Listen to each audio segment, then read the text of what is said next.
Christine asked me if nutritional yeast is a replacement for vegan cheese. Sandy wants to know if nutritional yeast is a good way to increase her protein. I bet you have some questions about it too. Is it okay to use nutritional yeast after your weight loss surgery?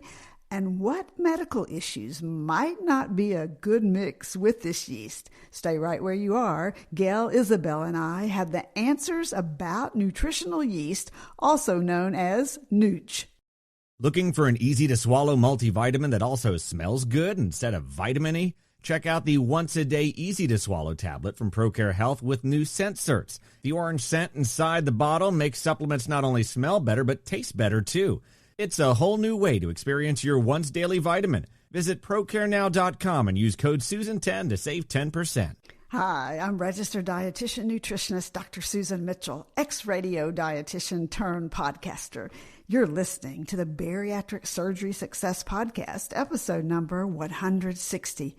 Do you feel frustrated? Frustrated with all the confusion, the misinformation online when it comes to nutrition, especially bariatric nutrition?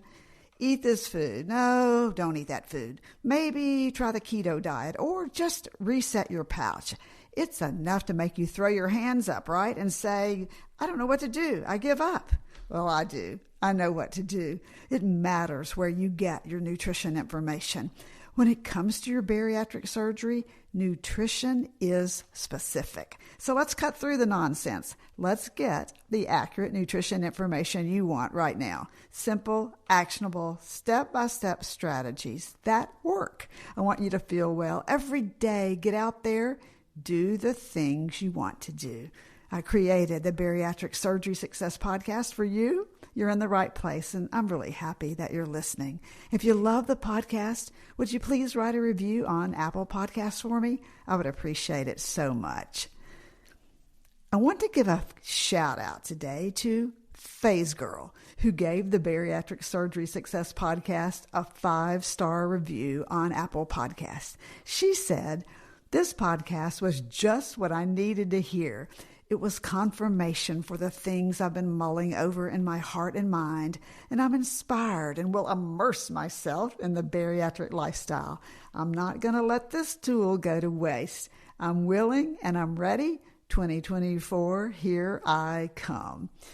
Thank you, Phase Girl. We're with you this year and can't wait to hear about your successes. Thank you for the kind comments, too. Listeners like you are why I love my work. Are you tired of cravings and night eating? Want to prevent weight regain? Then be sure and add protein sources you actually eat and enjoy. Check out my freebie for 10 protein tips that work daily. I'll put the link in the show notes. Plus, you can find the freebie on my homepage, breakingdownnutrition.com. Joining me today are your favorite expert bariatric dietitians, Isabel and Gail. These two stay up to date and they know what's going on. Isabel Maples is a bariatric coordinator at UVA Health in Haymarket, Virginia. Gail Smith is a bariatric dietitian at the Weight Loss and Bariatric Surgery Institute here in Orlando, Florida. You can find both Isabel's and Gail's contact information if you want to reach out to them. Just check out the show notes. Hey, Isabel. Hey, Gail. Always glad to have you here. Hi. Always happy to be here.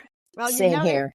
If you Google the words nutritional yeast, you will find more information than you ever wanted. Some of the information, correct, as we know, a lot of it, total nonsense. So let's get right to it. Is nutritional yeast beneficial? Is it bariatric friendly? Or are there certain health issues that don't mix well with this yeast? Gail, nutritional yeast, so popular.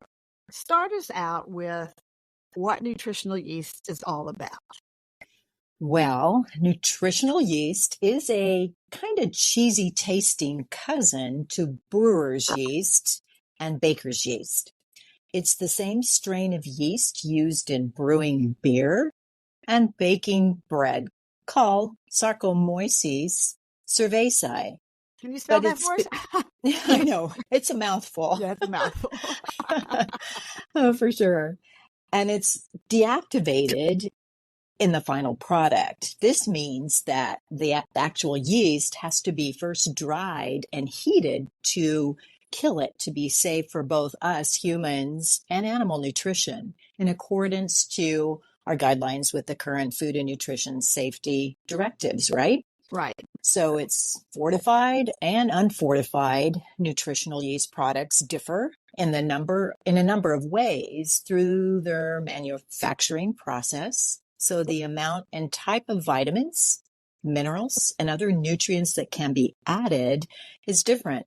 And it depends on the type of fungus from which the yeast was derived from, though the most common one is the one I can't pronounce correctly. So it is really important to read that label carefully to find which nutritional yeast product is best for you, as we're going to talk more about it today with Isabel and Susan. In a few minutes, we'll talk more about what does fortified mean, because I know we've said that term, a fortified product, and like a lot of people might be going, what the heck is that? So we'll get to that in a minute. But before we do, you can't miss this story. Yeah. I just want to tell this is just a great story. This was really, really funny. And it is great because I was at the barn the other day where I keep my animal, and Kathleen, the barn owner where I keep, her name is Jenny, my horse. And she was asking a vet who happened to be there on Friday to give vaccines and stuff to our animals once a year, twice a year when she comes out. And she wanted to know from Dr. Ariel what she could start using for her horse that had loose stools. She had already tried probiotics and that wasn't working. It worked a little bit and then it didn't work as well. And guess what the equine vet, that means horse vet, said? Well, I'm just trying to know because it's got to have something to do with what we're talking about. She said, try some yeast granules, flakes, or powder, which we're going to talk about today. And she goes, especially the Saccharomyces cerevisiae, which the research indicates in horses works best. And that's the same form of yeast we're going to talk about today. However, it's crazy. And she also said every horse is different. Get this, depending on the hay that you give them. Really? Sometimes this makes a difference, or like what the foods you eat, you know? Exactly. So, yeah. Just like your body is unique. Yeah. That's such a great story because it reminds each of us, as we talk about every time, that our body is different from someone else and that we can't compare.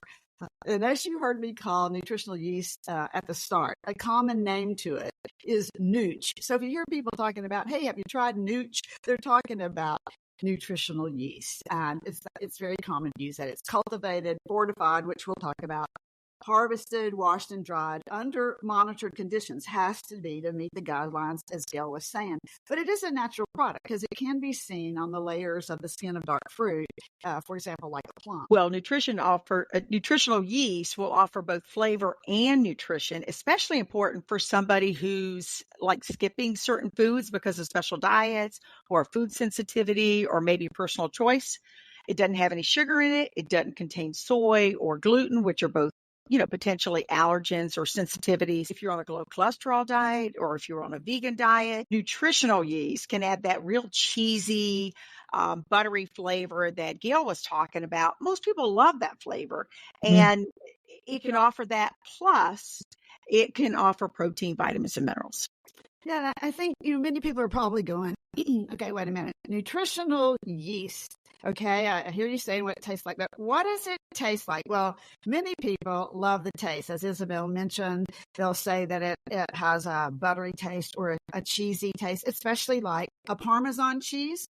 But I've also have others tell me, and these are, of course, the ones who aren't fans of it, that it smells like stinky socks or feet. So, okay. Kind of like an aged cheese does. Yeah, kind of like an aged people talk about aged cheese like that, too. Yeah, certain cheeses. Kind of like an aged cheese, right? So obviously not a fan. So I say that to say that I think that nutritional yeast is a personal, you either like it or you don't like it. And it doesn't matter. Either way it works, right?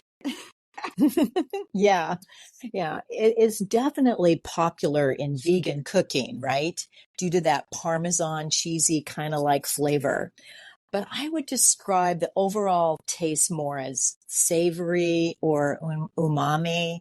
It's like our fifth taste, right? The sweet, sour, what are they? Sweet, sour, bitter, Bitter, salty, salty, and then umami. Umami. umami. Yeah, Yeah. umami. Mm-hmm. So it goes beyond cheesy, making it more, I would say, versatile as a culinary seasoning. You can find nutritional yeast, as we were saying earlier, as a powder, as flakes, or as granules. And actually, for the horses, it would be the granules. Okay. They'd mix it in with their feed. But Oh, most that's grocery interesting. Okay. stores, So again, yeah, how you mix it with what kind of food, which we'll talk about coming up. Ours exactly. might be lasagna versus horse feed, but same idea, right? Exactly. Exactly. And I tell you, those horses are a little picky about it. So I'll be interested to see if Kathleen's horse will even eat it, but I bet he will. Yeah, and if he doesn't think it smells like stinky hoofs, whichever would be the correct situation there. Anyway. Yeah. And you could find this nutritional yeast probably at most grocery stores now, maybe in their health food section, or, the health food oriented stores, like Whole Foods or whatever ones you like. Fresh Market is near me. Um, but there are recipes that do call for it, and you can add it actually to your current meal. In fact, Christine asked me if nutritional yeast is a replacement for vegan cheese. Christine, absolutely. If you like it cheesy, nutty, a cheesy, more nutty flavor, nutritional yeast can be added to any of your meals or as a topping, like on your soups and in your snacks. It also can give you even a little extra protein, and you'll find out in a minute, vitamins, minerals, and antioxidants. If, of course, you don't have medical issues, as Susan was mentioning earlier, you might have to make sure and check with your primary care provider. Yeah, we're going to get together though, so make sure you hang around the whole time because in a few minutes we'll talk about there are a number of specific medical issues that don't mix well with yeast. So we'll be talking about that in a minute. But right, Isabel, but I know you have some other things too that you want to share from the nutrition angle first. Yeah. So a 2 tablespoons of nutritional yeast is considered a standard portion size, and that's going to give you 8 grams of protein. 8 grams of protein is what you would get around what you would get in an ounce of meat or 1 glass milk that's 8 ounces or maybe a jumbo egg. So a pretty significant amount for that. It has about 50 calories and just 1 gram of fat. It also contains 5 grams of carbohydrate, and 4 of those 5 grams are fiber, which doesn't get digested and doesn't add any calories, plus the extra benefits of fiber. It has no added sugar or no sugar at all in the nutritional yeast as well. It has some vitamins and minerals, particularly some B vitamins, thiamine, riboflavin, pyridoxine, some B1, B2, B6. It contains some minerals like potassium, which is really important for blood pressure control, zinc, which is associated with our immune system, and several other nutrients that we need in smaller amounts, minerals like iron, manganese, molybdenum, chromium, which is important for managing blood sugar and blood cholesterol levels. And I want to hop in just here for just 1 second because I just want to make clear that in the nutritional yeast, it's really going to vary product to product. So you got to know that today, most varieties sold are what's called fortified. So fortified means that something has been added to it. It didn't exist in that product originally. So when you see nutritional yeast fortified with, you have to look and see because usually it's some of these vitamins and minerals that Isabel just listed that weren't in that yeast to begin with. So that's where you have to look at the label and compare the products that you're thinking about buying to see, to make sure that what you think you're buying, you're actually getting. So look at those labels fairly closely. And yes, that protein intake, 8 grams is good. But remember that this is a plant-based protein, so it will not be the same high quality as an animal-based protein of meat or egg. So even though it's protein, the quality is not the same high quality as if you had an animal. Not used as well. Correct. Good. Right. So Gail, I know too that you're more familiar with what's going on with the zinc that's in nutritional yeast. Yes, as Isabel said too, that nutritional yeast does contain zinc, and that is a mineral that aids in muscle repair and regeneration after workouts, especially that soleus muscle, which lies underneath the gastrocnemius muscle, the main, calf muscle that we refer to all the time, which is used in very active sports, but it could be used just for everyday walking. Now that does attach to the Achilles tendon, which we all need to make sure is in good working order, because you won't be able to walk without that Achilles tendon. And that is definitely used in active sports such as long distance runners and explosive activities like when someone's bouncing around a basketball on the court. Yeah, so nice to have that in there for a little recovery, right? Recovery is important, yeah. I want to mention too a little bit more about B12 specifically, because I noticed online that there's a lot of incorrect information about this. Nutritional yeast does not contain B12. So let's get that really clear up front. Nutritional yeast does not contain B12. Well, why? Why not? Because B12 is found in animal sources and yeast is not an animal source. However, going back to what we just said, most of the yeast today is sold as fortified, meaning that something has been added to it. And so if you look at it, B12 and other vitamins like Isabel and minerals that Isabel was mentioning, folic acid or B9, these are added into, especially because they're often lacking in vegan and vegetarian diets. So you want to make sure they're in the yeast, but you want B12 to be fortified or added to that because it helps the other B vitamins in nutritional yeast convert food to energy. And then this is the process your body uses or maintains a healthy metabolism and consistent energy levels. So again, you can use it to mimic cheese, butter, add it on your veggies. There are lots of ways, Gail, right, to incorporate it, as we were going to talk about, just like to the horse diet. So let's talk about in our diet how to do it. Exactly.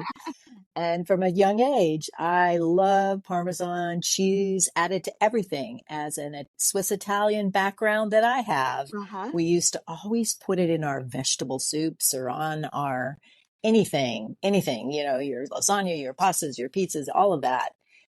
And it can be used in mashed cauliflower when you're using cauliflower to replace your mashed potatoes for some of our bariatric patients because it's a little less calorie. You can try it though, anything where you want that umami taste. Okay. So anything. I've tried it lately. It's great. So you can put it over popcorn. You might put it in salad, over like kale chips or some kind of roasted vegetables, like roasted broccoli, something like that. If you're making soup, I find it really adds some depth of flavor to a sauce or to a broth. I've used it some and I'm really surprised at how much depth in flavor, that very savory flavor. And you might try it with a vinaigrette or some other kind of salad dressing like Caesar salad dressing or maybe a ranch dip that you would use to dip raw veggies like cucumber spears or baby carrots in. I think it would be good to like a black bean soup or lentil stews, things like that. Or a roasted broccoli or sweet potato wedges, even mac and cheese. Depending on how you like your flavor as an addition into those things, right? It just adds a little bit more body to a broth when you have that going. Well, we'll be back in just a moment. We'll talk about those medical issues that you might have where using nutritional yeast is not a good idea. So stay right where you are. Bariatric Surgery Success is thrilled to partner with New Hope Girls, Women Empowering Women. They offer a discount to our community. Code Transform to save 15% and celebrate our shared commitment to transformation. Shop their beautiful bags at newhopegirls.com. As you can hear, nutritional yeast can be both beneficial and it's bariatric friendly after surgery. But I want to switch gears a minute and talk about situations where nutritional yeast might not be smart to use. So, Gail, start us out. Yeah, nutritional yeast is considered safe for most people. It may cause issues if you are sensitive to yeast products. If you deal with yeast or mold allergies especially, you probably don't want to consume yeast.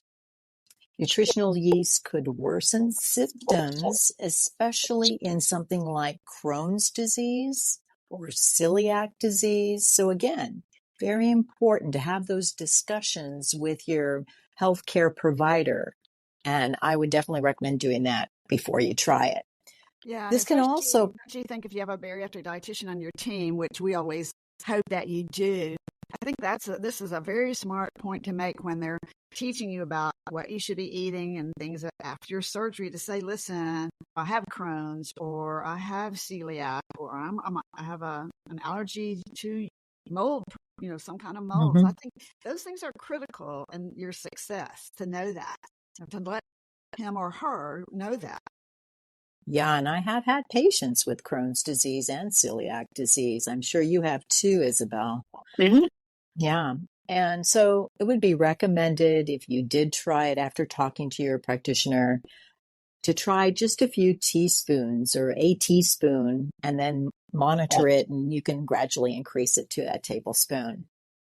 And you need to know also that high levels of uric acid are in there, which is a precursor to purine, which means that if you have had kidney stones, yes, I have, or gout, you may not want to include nutritional yeast either. Yeah, and precursor just means that if you have a high level of uric acid, the more you have, that precursor means that's there before it becomes a purine. So it kind of turns into, or it's in the metabolic pathway that becomes purine. So if you're thinking, what does precursor mean? It just means it's part of that pathway that ends up being a purine that can cause problems. Yeah, all the ingredients are there for kidney stones. Yeah. I know, no fun. Which we don't want. Okay. Well, another thing to think about is migraines. Yeast products contain tyramine, which is an amino acid that helps regulate blood pressure. But foods that are high in tyramine can trigger migraines if you're susceptible to that. So foods that are high in tyramine typically include aged or fermented foods like pickles, like aged cheeses. So talk to your prescriber, if whoever manages your migraines, to see if those types of things might be something you need to avoid. Another thing to talk to a prescribing provider about is if you're taking any medications for depression. Tyramine could be a problem for MAOI medications. These are monoamine oxidase inhibitors. And those particular types of medications may interfere with the tyramine, may interfere with the use of those, or the application of those. Another thing to think about is fiber. Now, normally I'd say fiber is a great thing, right? We said 4 grams of fiber in a 2 tablespoon serving. And particularly this type of fiber is beta-glucan, which is similar to what's in oatmeal, known for its heart health and lower cholesterol. That's a good thing. Except when too much of a good thing is too much, because adding too much fiber too fast can certainly give you some digestive distress, let's just put that mildly, and make you uncomfortable. So easing it up gradually when you want to go on a higher fiber diet, and making sure you're drinking plenty of fluids to help move that fiber along in your digestive system. Yeah, we don't want any concrete blocks where you text me and go, I am constipated and I don't want to. So when she says add fiber slowly, add it slowly, and add a lot of fluid at the same time to keep that bulky stool moving on. And so as we move on, and we are here about to wrap up, any last thoughts? Have we anything we haven't mentioned or that you thought about that we want to make sure we cover? Well, one thing I've noticed is that your listeners for this podcast, the people in your Facebook group, definitely, at least in my opinion, see it as a safe zone where they can ask questions, try to look for accurate information. And I just say kudos because keep asking the questions, looking to verify the information you hear. Thank you. And absolutely. You guys know my Facebook group, it's private and it's a place for you to come and vent and talk and ask questions. And it always has been. And that's what this podcast is for. So if you have questions, concerns, things you just don't understand, you can ask me. And if it's a topic we can cover, we will do that. So how do you ask me? If you just go to the website, breakingdownnutrition.com, right on the home page, up in the, I think it's right-hand corner, there's a contact us. Just click on that and send me a note. If you get the newsletter every week, then just hit reply, and that will come right back into the office and send me a message that way. Either way works because, listen, we're here to meet your needs. We're here to spend time to give you what you need so that you're successful. Gail, anything else you want to add? Just go low and start low and slow. Low volume and go slowly, and don't be afraid. But yes, I'm so happy that you give us all these new things to look at, research, and help all of you with the best we can with the knowledge that's out there. Absolutely. And I appreciate you guys so much. And just remember what they said. Nutritional yeast, bariatric friendly, can be a nice way to add some protein to the diet. Do it slowly because of its fiber content. Make sure you add those fluids. But if you have anything like migraines, celiac disease, if you're allergic to yeast or molds, then this is something you want to bring up to your bariatric dietitian or your primary care and say, okay, I want to add this, but is this a good idea for me or not? Because remember, you are worth it. Bariatric Surgery Success with dietitian Dr. Susan Mitchell is produced and owned by Practicalories, LLC. All rights reserved. Remember, the content provided on this podcast is for information purposes only and doesn't create a patient-provider relationship. It's intended to provide reference material and is not designed to provide medical advice. Please consult your healthcare provider regarding any medical issues you have relating to symptoms, conditions, diseases, diagnosis, treatments, and side effects. Podcast guests express their own opinions, experience, and conclusions which do not necessarily reflect or agree with the host, Dr. Susan Mitchell or Practicalories, LLC.